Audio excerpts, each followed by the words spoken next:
Hi everyone, welcome back to Shani classes. First of all good evening to everyone. आज आइए friends, start करते हैं आज की क्लास को। बज रहे हैं शाम के 4। कैसे हैं आप लोग? बढ़िया होंगे, मस्त होंगे, स्वस्थ होंगे। चाहती हूँ खुश रहिए, बेस्ट रहिए, पढ़ाई अच्छे से करिए, बी फोकस होकर करिए। अभी भी वक्त है, अगर आप कर लेंगे। इसलिए कहती हूँ कि अगर थोरली पढ़ लेंगे तो एग्ज़ाम टाइम में कैसे भी प्रश्न आते हैं, अगर हमने अच्छे से डीपली पढ़ा हुआ है पूरी चीज़ों को देखकर, तो वो हम अच्छे से रिवीजन कर पाते हैं। फ्रेंड्स, आपको अभी पढ़ने के लिए इसलिए बोल रही हूँ क्योंकि एग्ज़ाम जो होता है वो 3 दिन लगातार होता है कॉन्टीन्यूअस।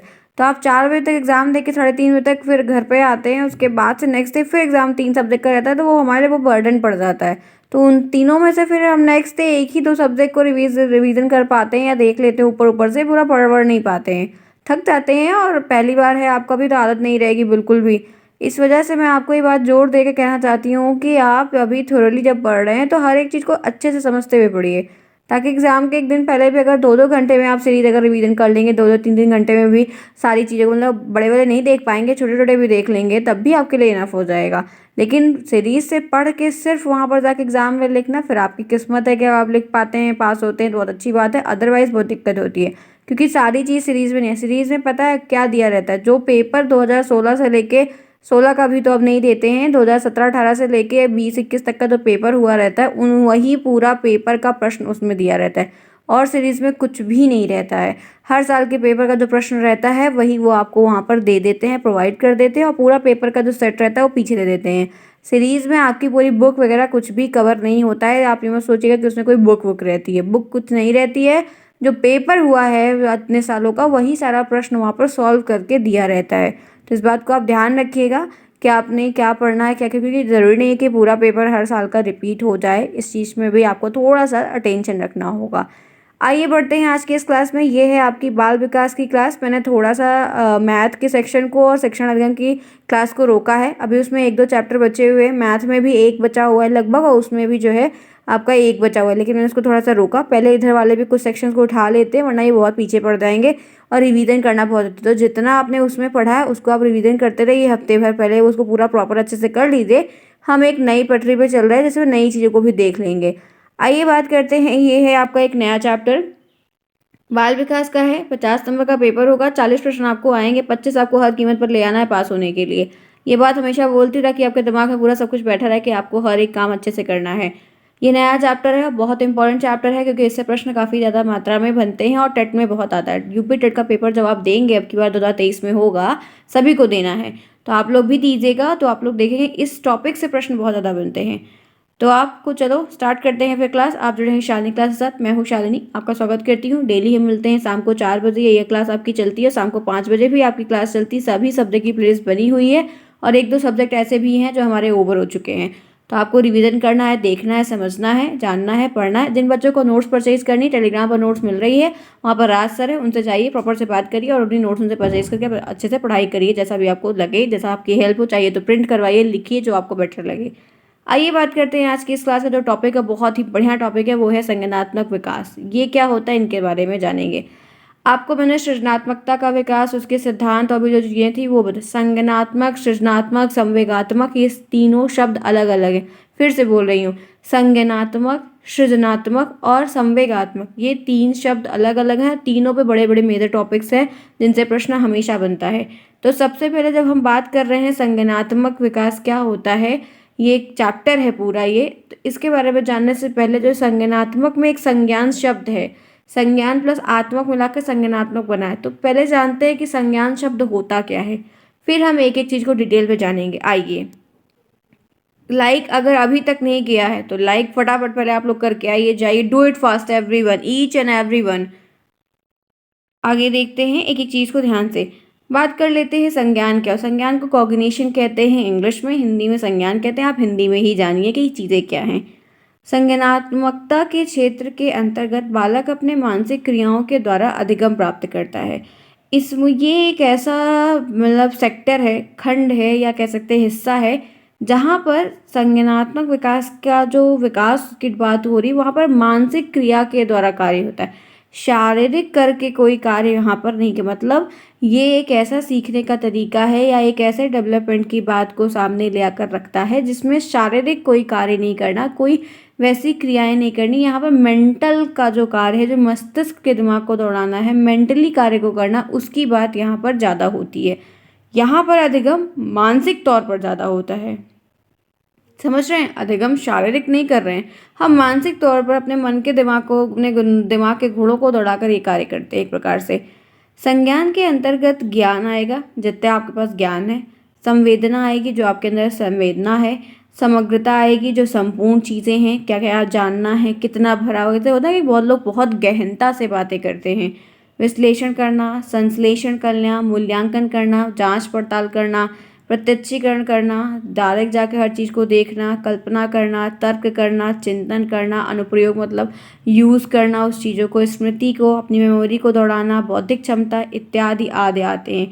तो आपने संज्ञान से इतनी बातें जो देखी, क्या इसमें कोई शारीरिक कार्य हुआ? किसी भी चीज़ में कोई शारीरिक, आपने कोई सामान उठाया, अपने हाथ से कोई कार्य किया, चल के कोई कार्य किया, कुछ भी शरीर के द्वारा किया? नहीं।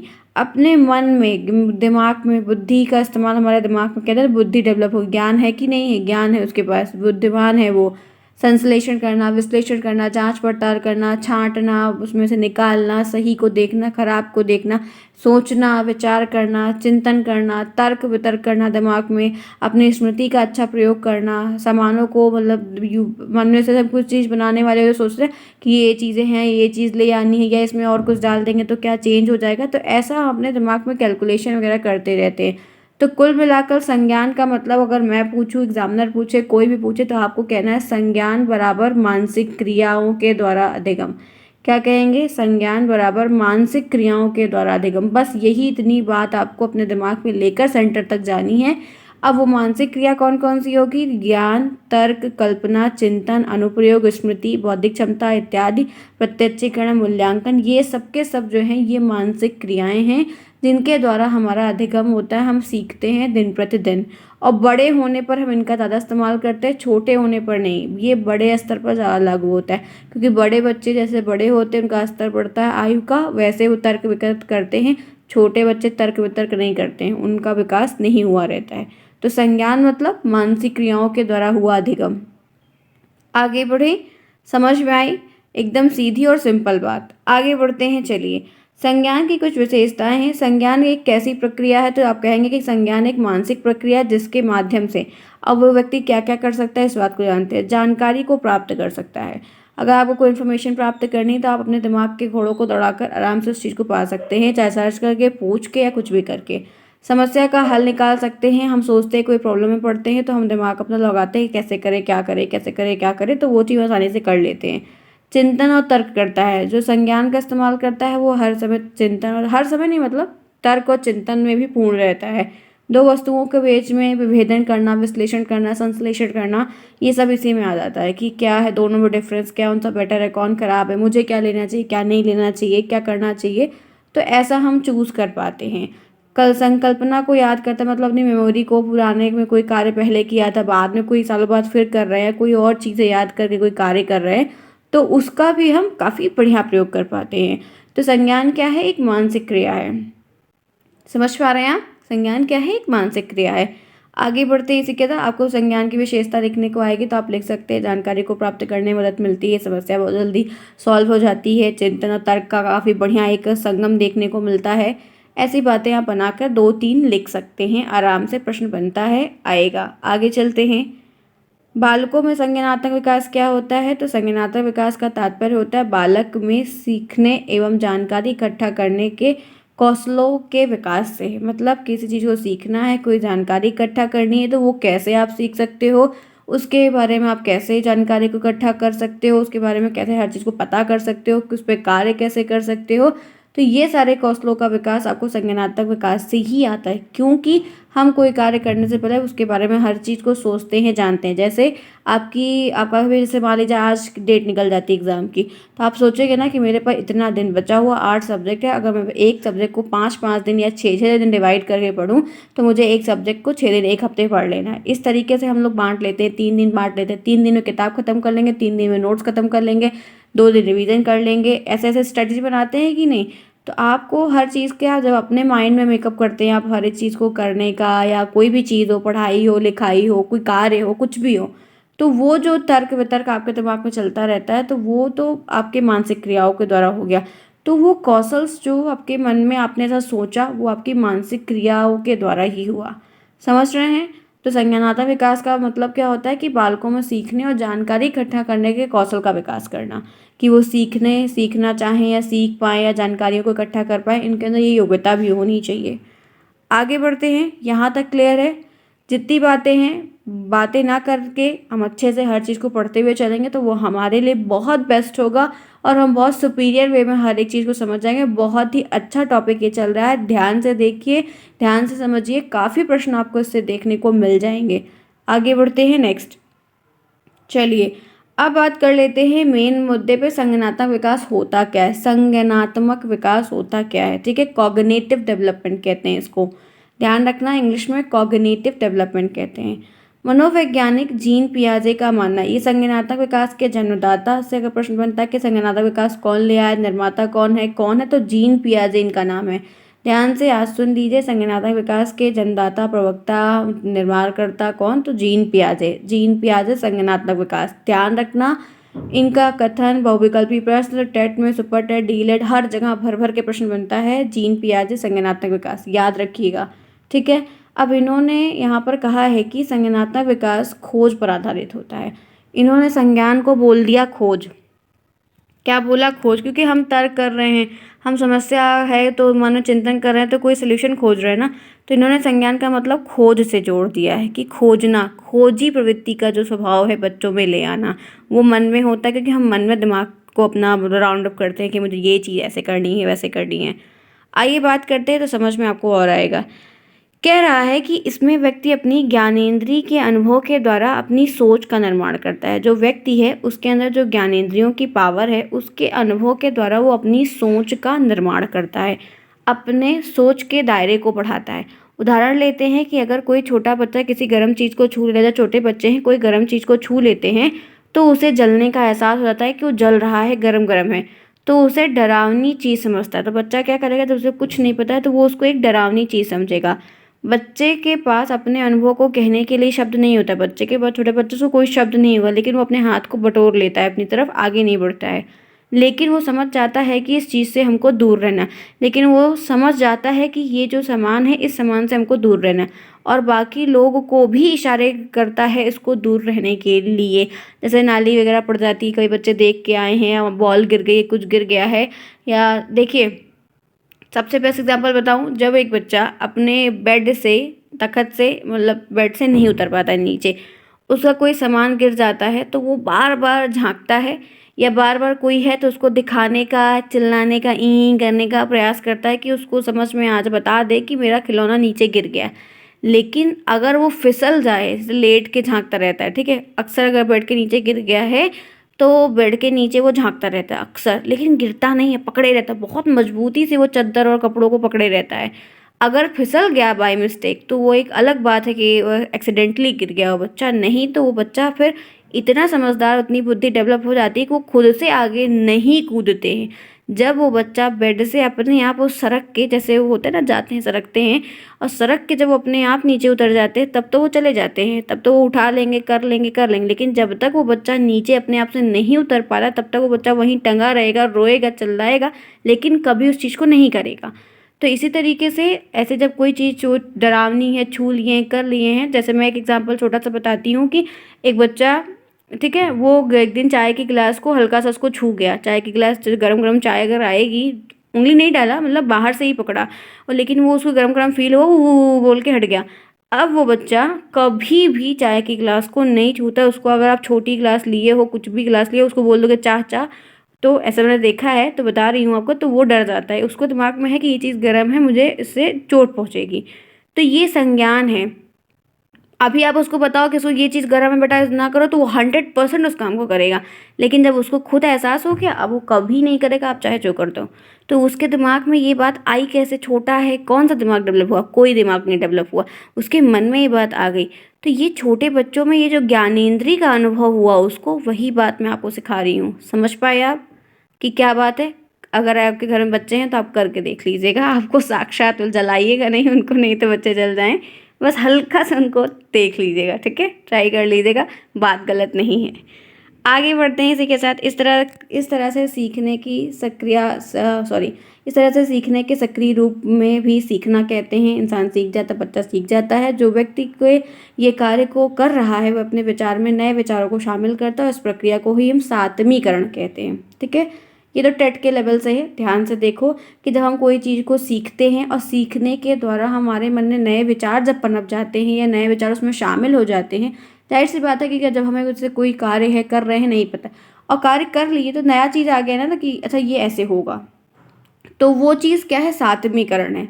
आगे बढ़ते हैं।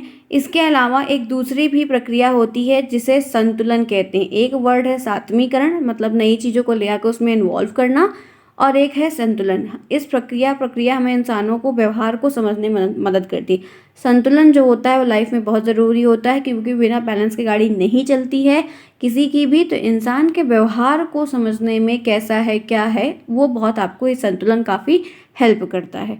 तो अभी का जो मेन टॉपिक था जो हम बात कर रहे थे वो है संज्ञानात्मक विकास, जो कि मैंने आपको बताया कि क्या है, खोजों पर आधारित है। जीन पियाजे ने कहा ज्ञानेंद्रियों के अनुभव से सोच समझ कर निर्णय लेना, कार्य करना। तो ऐसे बहुत सारी बातें हैं जो संज्ञानात्मक विकास के अंतर्गत आती हैं।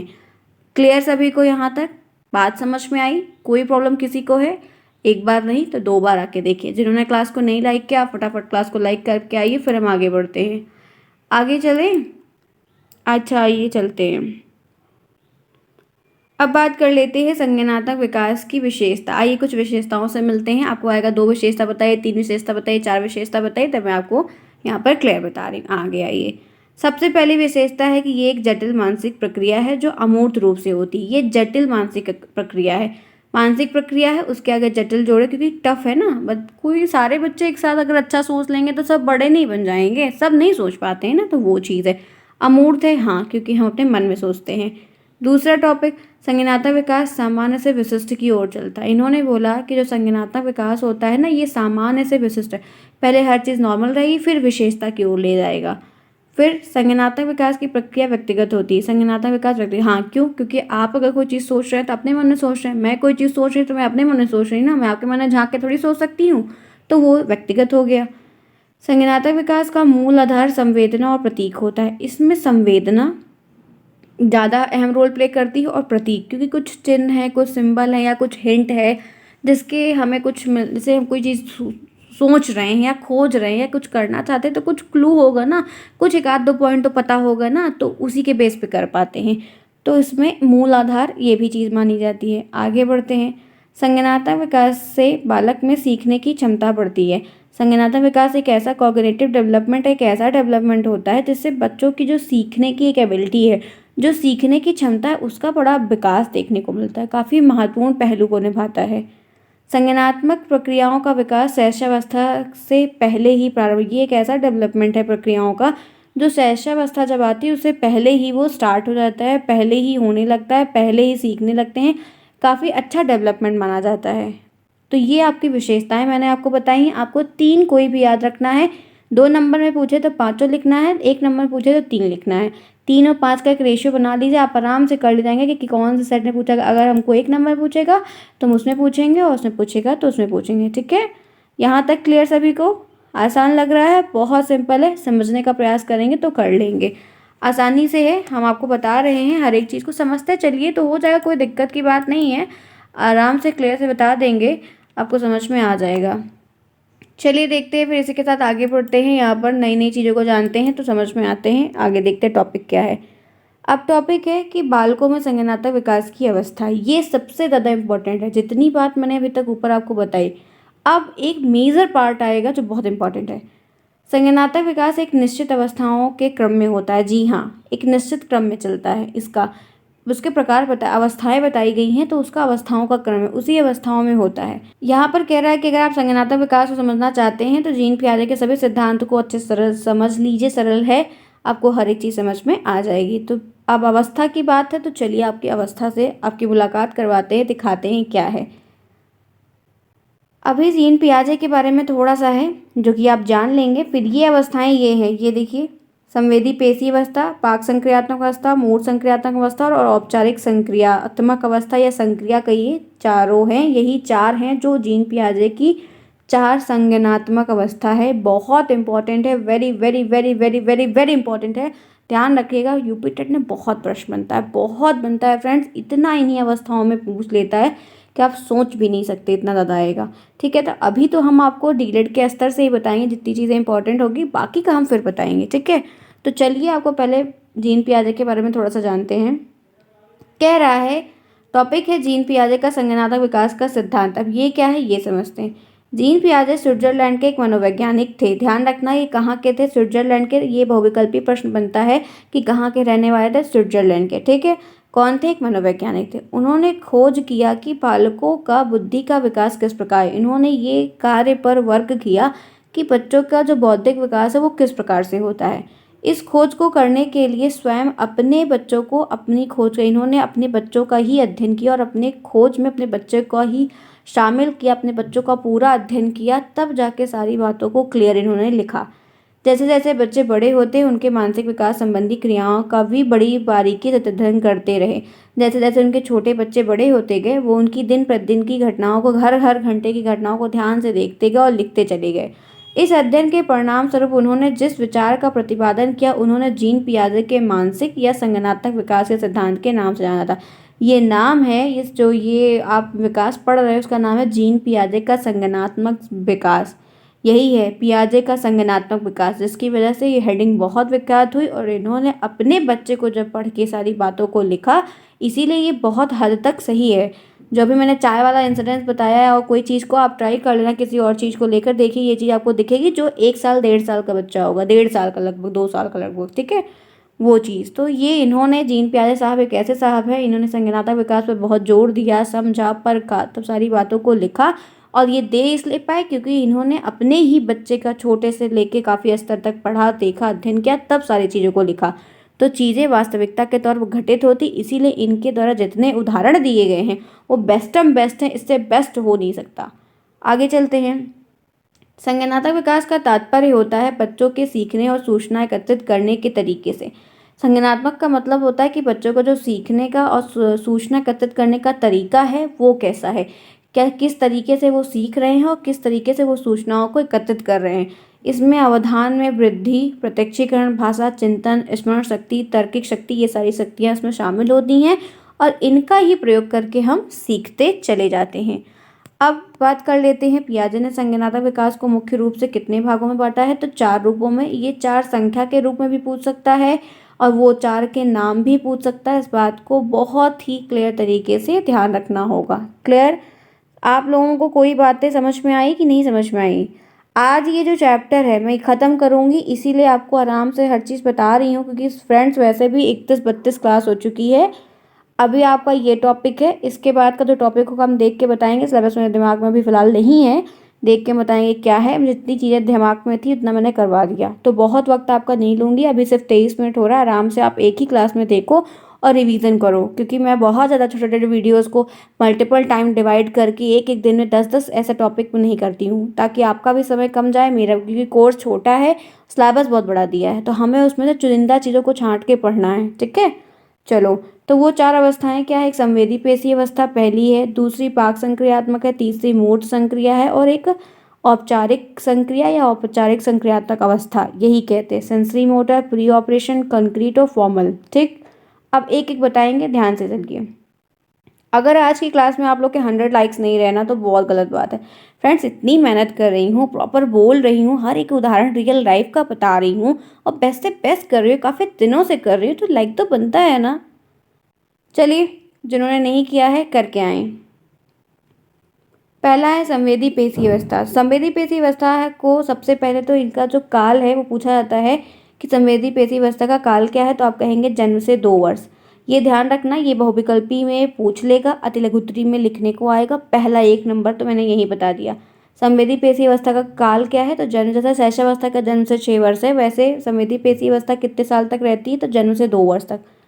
बालक का संज्ञानात्मक विकास निम्न रूप से होता है। इस आयु में बच्चे अपनी इंद्रियों के द्वारा प्राथमिक अनुभव करते हैं। ये एक ऐसी अवस्था होती है जब 2 साल के बच्चे को क्या ही आएगा, ये जो एक ऐसी अवस्था होती है इसमें इंद्रिय उसकी जो कहती है, हाथ कान नाक मुंह, उसके सेंस ऑर्गन जितने चलते हैं, जो चीज़ें समझ में उसको आती है, मतलब ये एक ऐसी अवस्था होती है 2 साल के बच्चे के, जो इंद्रियों के द्वारा उसको लगता है, जो उसकी इंद्रियां कार्य करवाती हैं, वो उसी के द्वारा सारे कार्य को अनुभव करता है, सीखता बढ़ता है।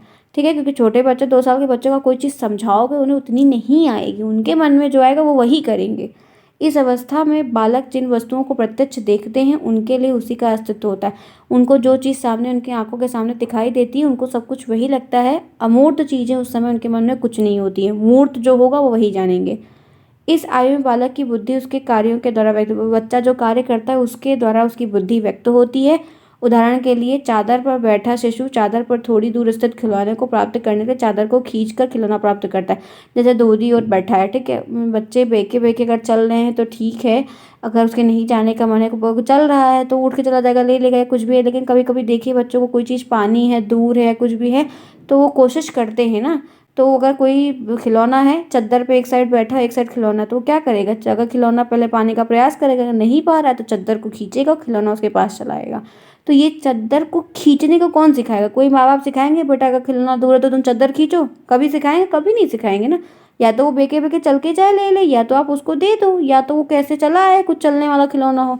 नहीं तो वो अपना दिमाग दौड़ाएगा कि हम उस खिलौने को कैसे पालाएं, तो वो क्या करेगा? जिस बेस से तो चद्दर को खींचा, ये ज्ञानेंद्रिय है उसकी, उसी के द्वारा वो उस चीज़ को खींच पाया। तो ये जन्म से 2 वर्ष के जो बच्चे होते हैं वो यही करते हैं, उससे ऊपर के लोग नहीं करते। क्लियर? चलो, दूसरी अवस्था है पूर्व संक्रियात्मक अवस्था। नाम इनके जो अवस्था का नाम है ऐसे ही चलना चाहिए। पहली अवस्था यही है इसलिए पहला नाम लिखा है, आगे पीछे उल्टा पुल्टा नहीं लिख सकते हैं, सबका फिक्स्ड है, काल फिक्स्ड है। जैसे शैशवावस्था पहले आएगी, बाल्य आएगी, फिर किशोर आएगी। आपको अवस्था पूछा जाएगा तो आप ऐसे नहीं बताओगे बाल्य किशोरा शैशवावस्था बाल्यावस्था किशोरा, टर्म है ना, तो वैसे ये भी है, ध्यान रखना, इसीलिए क्रम में है। पहला संवेदी पेशी हो गया, दूसरा हो गया पूर्व संक्रियात्मक जो 2 से 7 वर्ष की चलती है। अब ये क्या होती है ये जान लो। इस अवस्था में बालक अपने परिवेश की वस्तुओं को पहचानने और विभेद करने लगता है। जो कि 2 से 7 साल का जब बच्चा हो जाता है तो उसके आसपास की जो सामान उसके घर के हैं सब जानने लगता है ना। अब 6 साल का बच्चा सब समझने लगता है। इस अवस्था के द्वारा बालक में भाषा का विकास भी, बच्चा बोलने लगता है, माता पिता पापा भैया दीदी सब कुछ धीरे धीरे करके बोलने लगता है। इस समस्या में क्या है, समता में, यहाँ पे समता नहीं होगा, यहाँ अवस्था होगा। इस अवस्था में बालक नई सूचना और अनुभव का संकलन करता है, नई नई चीज़ों को पढ़ेगा, सीखेगा, स्कूल जाएगा, जानेगा, तो उसको इकट्ठा करके रखने लगता है। बालक पहली अवस्था की अपेक्षा ये अधिक समस्या का समाधान करने की, पहली अवस्था जो थी संवेदी पेशी, उसमें सोल्यूशन नहीं निकाल पाता था, अपनी समस्या को नहीं सॉल्व कर, लेकिन जब 6 साल का हो जाता है तो अपनी समस्या को सॉल्व करने लगता है। अब अगर खिलौना लेना होगा, 6 साल का बच्चा है, 5 साल के बच्चे, 4 साल के बच्चे खेलते, कोई खिलौना लेना तो उठ के जाएगा ना, चद्दर थोड़ी खींचेगा। तो समस्या का समाधान इस अवस्था में वो पहले से ज़्यादा अच्छा करने लगते हैं। तो फ्रेंड्स ये बात क्लियर हो गई, यहाँ तक समझ में आया। चलो तीसरे पे चलते हैं। मूर्त संक्रियात्मक अवस्था। मूर्त मूर्त आप जानते हैं, मूर्त अमूर्त शब्द बहुत आता है। इनका जो काल है वो है 7 से 11 वर्ष, बहुविकल्पी में बनेगा, किसी भी अवस्था का काल मत भूलिएगा। इस अवस्था में बालक अपने वस्तुओं को पहचानने, उसका विभेदीकरण का, विभेद का मतलब जान पाना, कौन अच्छा है कौन बुरा है, गुण करना, वर्गीकरण करना, मतलब बांट पाना, अच्छा सेब खराब सेब, ये सेब है, ये आम है, ये अमरूद है, सारे फल को बांट पाना, समझना, ये कार्य इसमें करने लगता है। ठीक है, बच्चे जानते हैं ना, आप उनको दिखाएंगे बेटा ये सेब है तो सेब जानेंगे, आम है तो आम जानेंगे ना, वो चीज़ है। यहाँ पर दूसरा पॉइंट कह रहा है कि चिंतन करने का और तर्क संगत जो है वो थोड़ा आरंभ हो जाती है। अब इसमें जब आते हैं मूर्त में तो चिंतन करने लगते हैं, सोचने लगे, तर्क वितर्क में अपनी बुद्धि को लगाने लगते हैं। इस अवस्था में बालक विश्वास करने लगता है और लंबाई अंत तक चिंतन करता है। लंबाई अंत तक मतलब जब तक उसका इससे बढ़ता जाता है ग्रोथ। एक प्रकार से कुल मिला के ये समझो कि लोगों पर, चीज़ों पर विश्वास करना और उनमें तर्क करना, समस्या को और ज़्यादा सुलझाने का प्रयास करना, अपना जितना दिमाग है उतना लगाते हैं। भाषा का पूर्ण विकास हो जाता है इस समय। हाँ बिल्कुल हो जाता है। बालक किसी पूर्व या अंश के संबंध में चल कर जा सकता है, सोच सकता है, या पहले कोई चीज़ हुई है बाद में कोई चीज़ हो रही है, थोड़ा जोड़ घटाना करने लगते हैं इसमें। इस अवस्था में बालक अपने पर्यावरण के साथ अनुकूलन करने के लिए अनेक नियमों को इसमें जब आता है तो बच्चा उठना बैठना नमस्ते करना संस्कार तहजीब तमीज़ और जो धर्म है तमाम चीज़ें जितनी भी होती हैं वो धीरे धीरे करके सीखने लगता है और सिखाया भी जाता है, क्योंकि 11 साल का बच्चा हो रहा नमस्ते करना नहीं सीखेगा तो ये अच्छी बात नहीं है। तो ऐसे सब सिखाते हैं, डेवलपमेंट होता है। आगे बढ़ते हैं, जो चौथा और लास्ट पॉइंट है वो है अमूर्त और अमूर्त संक्रियात्मक अवस्था कहिए या औपचारिक संक्रियात्मक अवस्था कहिए, दोनों एक ही है, इसीलिए दोनों नाम ले लिया। इसको 11 वर्ष के ऊपर की जो एज होती है वो ये एज होती है, 11 साल के ऊपर की एज है, ध्यान रखना भूलना मत कतई किसी भी कीमत पर। आपको ये बहुविकल्पी ही बनेगा, हो सकता है कि ये ना भी बने, और लिखने को आता है। ये चारों अवस्थाओं के काल आपको याद होने चाहिए, चारों का नाम आपको सीक्वेंस में याद होना चाहिए और चारों के बारे में दो दो तीन तीन लाइन आपको याद होनी चाहिए। पूछ लेगा कि औपचारिक संक्रांतक अवस्था क्या होती है, पूर्व संक्रांतक अवस्था क्या होती है, फंस जाएंगे फ्रेंड्स। बहुत ही क्लियर तरीके, बहुत बेस्ट चैप्टर है, इसको ध्यान रखिएगा। औपचारिक या मूल संक्रांतक अवस्था 11 वर्ष से लेकर प्रौढ़ावस्था अवस्था प्रौढ़ा तक चलती है, 11 से प्रौढ़ा तक चलती है। अमूर्त चिंतन की इस अवस्था की बहुत ही विशेषता है। अमूर्त का मतलब है कि मन में सोचना। आप अब इतने बड़े हो जाते हैं कि आप अपने मन में सोचने लगते हैं कि हमको 12th में बायो लेना है कि मैथ लेना है, दिमाग एकदम तेज चलने लगता है। इस अवस्था में भाषा संबंधी योग्यता, संप्रेषण की जो शीलता है, बात करने के जो एक बिहेवियर है, भाषा का क्या प्रयोग करना है, वो आप सीख जाते हैं।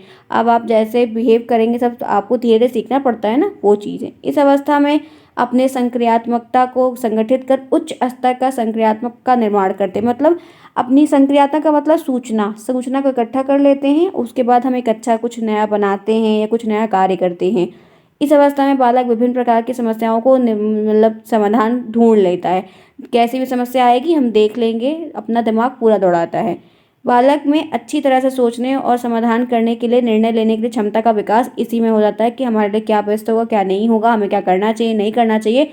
ये सारा विचार जो है, तर्क करना, बड़ी बड़ी समस्याओं को सॉल्व करना, बहुत चिंतन करना, मनन करना, समस्या को सुलझाना, एक अहम भूमिका निभाना, ये सारा कार्य इसी अवस्था में होता है, क्योंकि यही लास्ट की अवस्था होती है। ठीक है, तो ये क्लास बहुत अच्छी रही होगी, मुझे उम्मीद है सबको समझ में आया होगा। मैंने सारी बात क्लियर बताई और बेस्ट क्लास रही, बड़ी हुई क्लास रही।